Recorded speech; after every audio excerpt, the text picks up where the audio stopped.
BTC নিৰ্বাচন আছে সন্মুখত কোকৰাঝাৰত যে 12টা পৰিষদীয় সমষ্টি আছে তাৰ ওচৰৰে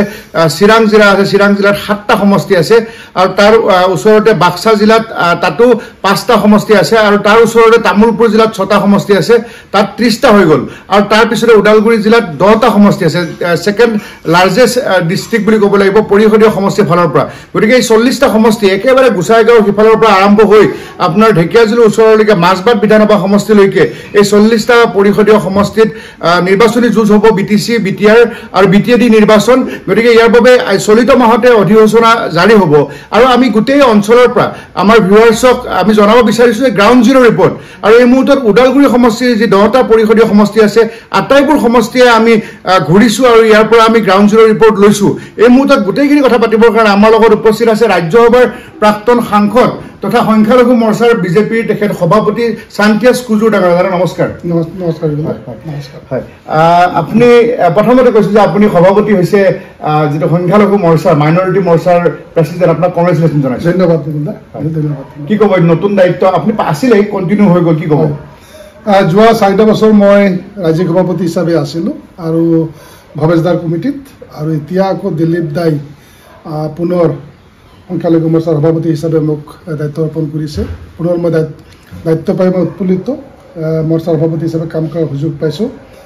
তাৰ বাবে মই আমাৰ সভাপতি দিলীপ শইকীয়া ডাঙৰীয়া আৰু আমাৰ মুখ্যমন্ত্ৰী ডক্টৰ হিমন্ত বিশ্ব শৰ্মা ডাঙৰীয়াক মই ধন্যবাদ জ্ঞাপন কৰিছোঁ শান্তিয়াছ কুজুৰ ডাঙৰীয়া আজি বিজেপিৰ এটা ৰাজ্যিক সমিতিৰ মাইনৰিটি মৰ্চাৰ প্ৰেসিডেন্ট কিন্তু তাৰ আগত তেখেত ৰাজ্যসভাৰ সাংসদ আছিলে আৰু আমাৰ লগত এটা দীঘলীয়া বহুদিন আগৰ পৰা আমি পৰিচিত তেখেত আছাৰ এগৰাকী ৰাজ্যিক নেতা আছিলে দাদা আপোনাৰ মনত পৰেনে আমি আপোনাক লগ পাইছিলোঁ দিল্লীত বা আপোনাৰ তাত আছিলোঁ নিশ্চয় নিশ্চয় মই যেতিয়া এমপি হৈ আছিলোঁ তেতিয়া আমাৰ লগত খুব ভালে সম্পৰ্ক আগৰ পৰাই আছিলে আছাৰ মই যেতিয়া আছিলোঁ আছাত যেতিয়া মই কাম কৰি আছিলোঁ তেতিয়াৰ পৰা মোৰ লগত চিনাকি আৰু যেতিয়া মই এমপি হৈ গ'লোঁ দিল্লীত তেতিয়া তাৰপিছতো আমাৰ সম্পৰ্কটো এই আগত যেনেকুৱা আছিলে এতিয়াও তেনেকুৱাই আছে খুব ভাল সম্পৰ্ক আমাৰ মাজত আছে এতিয়ালৈকে দাদা বিটিসি ইলেকশ্যন সন্মুখত আছে কেনেকুৱা আশা কৰিছে আপোনালোকে বিজেপিৰ ফালৰ পৰা এক্সক্লুচিভলি বিটিসি নিৰ্বাচনৰ বাবে আমাৰ দলে সম্পূৰ্ণ প্ৰস্তুতি আমি সম্পূৰ্ণ কৰিছোঁ আমাৰ একেবাৰে বুথৰ পৰা আৰম্ভ কৰি একেবাৰে বুথৰ পৰা মণ্ডলৰ পৰা জিলা গোটেই কমিটিবিলাক আমাৰ মানে ৰেডি হৈ গৈছিল নিৰ্বাচন খেলিবৰ বাবে বিটিসিৰ যি আমাৰ 40টা সমষ্টি আছে এই 40টা সমষ্টিতে আমাৰ এতিয়া আমাৰ প্ৰাৰ্থীবিলাক প্ৰায় আমাৰ ৰেডি হৈ গৈছে পেনেলবিলাক আমাৰ হৈ আছে আৰু কিছুমান সমষ্টিত বহু প্ৰাৰ্থীও ওলাইছে আমাৰ গতিকে আমি দল হিচাপে 40টা সমষ্টিতে আমি নিৰ্বাচন খেলিবলৈ আমি সাজু হৈ গৈছোঁ আপুনি এজন মই বিটিসি অঞ্চলৰ নেতা বা অসমৰ মাইনৰিটিৰ আপুনি যেটো প্ৰেসিডেন্ট আপুনি ভাবেনে যে ইউপিপিএল বা বিপিএফৰ তেওঁলোকৰ মিত্ৰতাটো হ'ব বুলি মিত্ৰতা হ'লেতো আমি ভালে পাওঁ কাৰণ বড়ো ভাইসকলে ৰাজনীতিৰ স্বাৰ্থত বা ৰাজনীতিৰ ক্ষেত্ৰত ডিভাইড হোৱাটো আমি কেতিয়াও নিবিচাৰোঁ এক হ'ব পাৰিলে ভাল আৰু এক হোৱাটো আমি কামনা কৰোঁ আৰু এক হৈ থকাটো আমি কামনা কৰোঁ ভাগ হোৱাটো আমি কেতিয়াও নিবিচাৰোঁ দল হিচাপে এক হওক তেখেতসকলে যি কাৰণত বিটিসি হৈছিলে বা যি কাৰণত বিটিআৰ হৈছিলে সেই কাৰণবিলাক ফুলফিল হওক সমস্যাবিলাক সমাধান হওক সেইটো আমি বিচাৰোঁ আৰু আমি বিজেপি হিচাপেও আমি নিৰ্বাচন খেলিব বিচাৰিছোঁ ৰাইজৰ সেৱাৰ কাৰণে ৰাইজৰ ভালৰ কাৰণে গতিকে তেখেতসকলকো আমি শুভেচ্ছা জ্ঞাপন কৰিছোঁ বিপিএফ দলৰ যিসকল কাৰ্যকৰ্তা বা ইউপিপিএল দলৰ যিসকল কাৰ্যকৰ্তা সেইসকলকো আমি শুভেচ্ছা জ্ঞাপন কৰিছোঁ নিৰ্বাচন খেলক ভাল হওক তাকে কামনা কৰিছোঁ চাওক মানুহৰ মনত এনেকুৱা এটা কনচেপ্ট আছিল যে মাইনৰিটি মানে মুছলমান মানুহ নেকি সংখ্যালঘু বুলি ক'লে কেৱল যিটো ইছলামিক ধৰ্মাৱলম্বী লোকৰ কথাই মনলৈকে আহে কিন্তু মাইনৰিটি মৰ্চাৰ প্ৰেসিডেন্টজন হ'ল খ্ৰীষ্টান ধৰ্মাৱলম্বী শান্তিয়াছ কুজুৰ ডাঙৰীয়া আৰু খ্ৰীষ্টান ধৰ্মাৱলম্বী লোক ডাক্তৰ নুমল মমিন তেখেত ডেপুটি স্পীকাৰ হৈ আছে গতিকে বিজেপিত আপুনি আগত কংগ্ৰেছত আছিলে বিজেপিলৈ আহিলে আপুনি এগৰাকী খ্ৰীষ্টিয়ান নেতা গতিকে মাইনৰিটি মৰ্চাৰ সভাপতি হ'ল এই যে মাইনৰিটি যিটো কনচেপ্ট অকণমান জনাওকচোন মাইনৰিটি কনচেপ্টটো একচুৱেলি মানে আমাৰ ধৰ্মীয়ভাৱে এইটো লোৱা হয় 6টা ধৰ্মীয় লোকসকলক মানে মাইনৰিটি হিচাপে গণ্য কৰা হয় মানে আমাৰ মানে ভাৰতবৰ্ষত মুছলিম খ্ৰীষ্টান বুদ্ধিষ্ট শিখ জৈন পাৰ্চী এই 6টা ধৰ্মাৱলম্বী লোকসকলক লৈ পেলাই আমাৰ মাইনৰিটি মৰ্চাটো গঠিত হৈছে গতিকে মই 6টা ধৰ্মৰ লোকসকলৰ বাবে কাম কৰাৰ সুযোগ এটা পাইছোঁ মই নিজেও খ্ৰীষ্টান হয় যোৱা 4 বছৰ থাকিলোঁ আকৌ এতিয়া কাম কৰাৰ সুযোগ পাইছোঁ খ্ৰীষ্টান ধৰ্ম মুছলিম ধৰ্মী শিখ বুদ্ধিষ্ট জৈন এইসকলৰ বাবে কাম কৰিছে কাম কৰি খুবেই ভাল লাগে কাৰণ এই জনগোষ্ঠীৰ মানুহখিনি ধৰ বিজেপিৰ লগত জড়িত কৰাৰ বাবে যিটো সুযোগ পাইছোঁ এই সুযোগটো মই পূৰা মানে ব্যৱহাৰ কৰিছোঁ আৰু যোৱা 4 বছৰতো আমি ৰিজাল্টবিলাক আমি দেখিবলৈ পাইছোঁ মানুহৰ মাজত গৈছোঁ বিজেপিৰ কনচেপ্টটো বুজাইছোঁ বিজেপিৰ